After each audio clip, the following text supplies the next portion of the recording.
اور آیت الکرسی، اس کی دلیل بھی ہمیں کیا ہے بخاری سے ملتی ہے، 3-4 روایتوں میں بھی ہے کہ سورہ آیت الکرسی کی بڑی فضیلت ہے، یہ بہت اہم سورت ہے قرآن میں، اسی لیے ہمیں آیت الکرسی کو بھی ضرور بضرور پڑھنا ہے۔ آیت الکرسی کی جو حدیث ہے ابو ہریرہ کی، وہ بڑی کیا ہے، سب کو بہت لوگ اس کو جانتے ہیں۔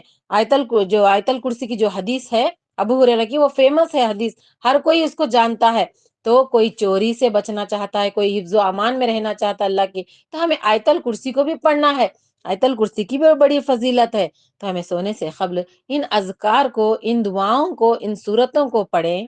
اور ایک بات، حضرت فاطمہ اللہ کے نبی صلی اللہ علیہ وسلم کی بیٹی تھی، جو کام کاج کر کے بہت تھکان محسوس کرتی تھی، اللہ کے نبی صلی اللہ علیہ وسلم کو ایک انہوں نے خادم، یعنی جو آج ہم کہتے ہیں کام والی وغیرہ، تو اس طرح کے کچھ مانگنے کے لیے جاتے ہیں، تو اللہ کے نبی صلی اللہ علیہ وسلم ان کو گھر آ کر یہ سکھاتے ہیں کہ سونے سے پہلے سبحان اللہ، الحمد للہ، اللہ اکبر، سبحان اللہ 33 یعنی 33 بار، الحمد للہ 33 بار، اللہ اکبر 34 بار پڑھ کر، ہاتھوں انگلیوں سے پڑھ کر، اپنے ہاتھوں میں پھونک کر پورے جسم پر 3 بار پھیر لینا ہے ان تمام۔ لیکن حضرت اللہ کے نبی صلی اللہ علیہ وسلم اس حدیث میں بتاتے ہیں کہ ایک خادم سے بہترین چیز آپ کو نہ بتاؤں، بول کے اللہ کے نبی صلی اللہ علیہ وسلم ان تسبیحات کو بتاتے ہیں کہ ہم کو یہ پڑھنا ضروری نہیں ہے، ہم بھی کام و کاج کرتے ہیں گھر میں،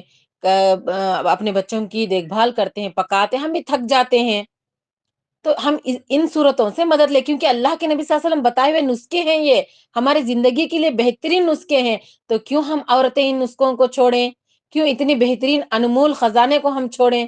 اسی لیے ہم انشاءاللہ ہمارے اس ڈپلوما کورس میں ان چیزوں کو بتا رہے ہیں، تو آپ انشاءاللہ آج سے ہی اگر کر رہے ہیں تو الحمدللہ، اگر نہیں کر رہے ہیں تو آج سے شروع کر دیں۔ سورہ بقرہ کی آخری 2 آیتیں، سورہ اخلاص، سورہ فلق، سورہ ناس، اور آیت الکرسی، اور تسبیحات، اور اس کے بعد سونے کی دعا، اور بہت سارے دعائیں ہیں۔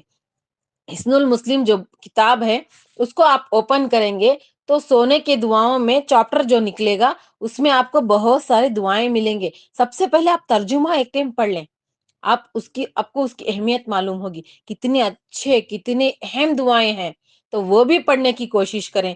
پڑھ کر اپنے ہاتھوں پہ پھونکیں اور پورے جسم پہ پھیر لیں، پھر سیدھے کروٹ لیٹ کر سو جائیں۔ یہ نمبر 6 جو ہمارے جو آداب میں سے ایک آداب تھا، اسی میں سے جو اذکار ہمیں پڑھنا ہے، وہ اذکار میں آپ کو بتائی ہوں۔ اور اس کے بعد سونے کی دعا پڑھیں، تو کیا ہے سونے کی دعا؟ اللہم بسمک اموت و احیا، وہ دعا پڑھ کر سو جائے۔ اتنی چھوٹی سی دعا تو آپ یاد کر سکتے ہیں، ان صورتوں کو پڑھیں، پھر آپ کیا ہے اس دعا کو پڑھیں، اور پھر اس کے نیکسٹ سٹیپ، صبح کو اٹھتے ہیں تو جاگنے کے آداب بھی چند ہیں، وہ بھی آپ دیکھ لیں۔ ہر مسلمان کے لیے سونے اور جاگنے کے آداب سیکھنا ضروری ہے، اہم ہے، ہماری زندگی صحیح ڈھنگ سے گزرے، ہمارے کام برابر سے چلے، ہمیں اچھے فریش ہوں، ہمیں اللہ کی حفظ و امان میں رہنا ہے، تو ہم ان چیزوں کو سیکھنا ہمارے لیے ضروری ہے۔ تو ہم جیسے ہی آنکھ کھلتی ہے تو بستر پر بیٹھیں اور اپنے آنکھوں کو ملیں، تاکہ نیند کا غلبہ ہمارا ختم ہو جائے۔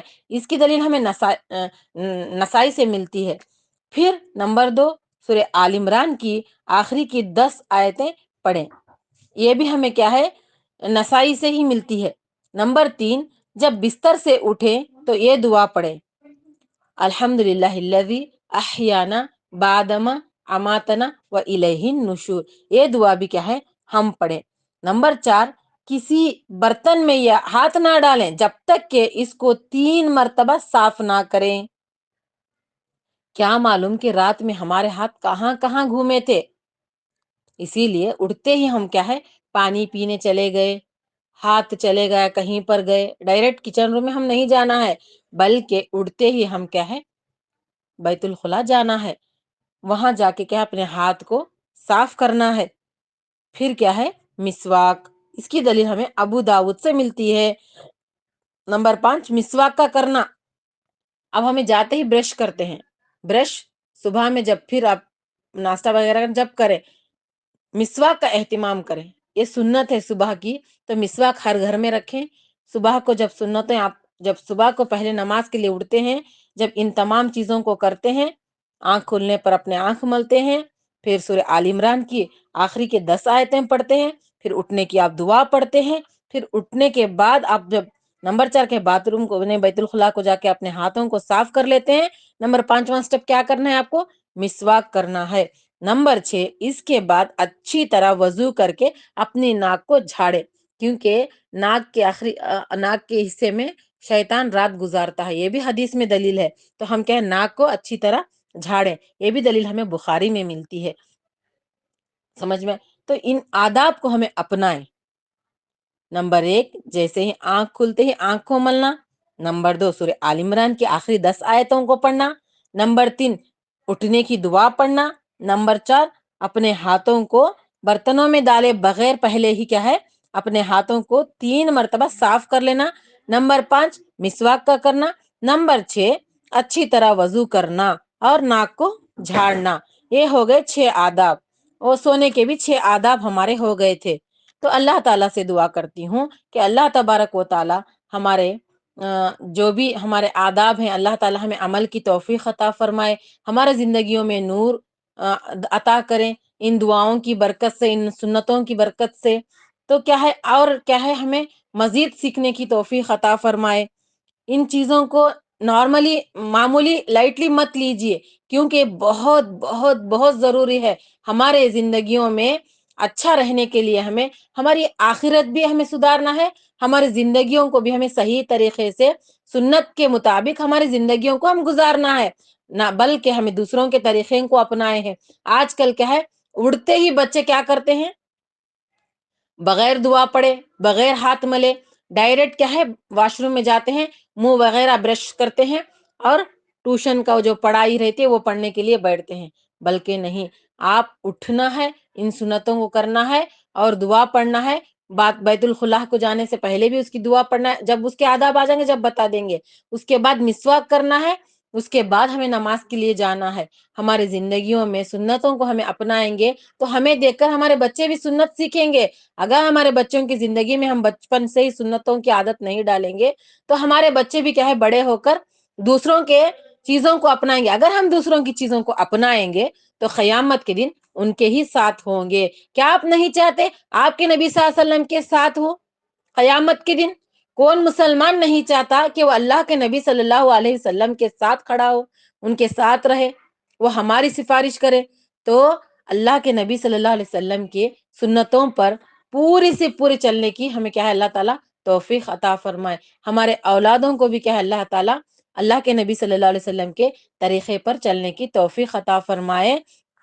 اور 3 باتیں میں کہنا چاہتی ہوں کہ ان چیزوں پر زیادہ توجہ دیں کہ پیٹ کے بل اوندا نہ سونے پر، اور عشاء سے پہلے نہ سونا، اور کیا ہے عشاء کے بعد جلدی سونا اور باتیں نہ کرنا۔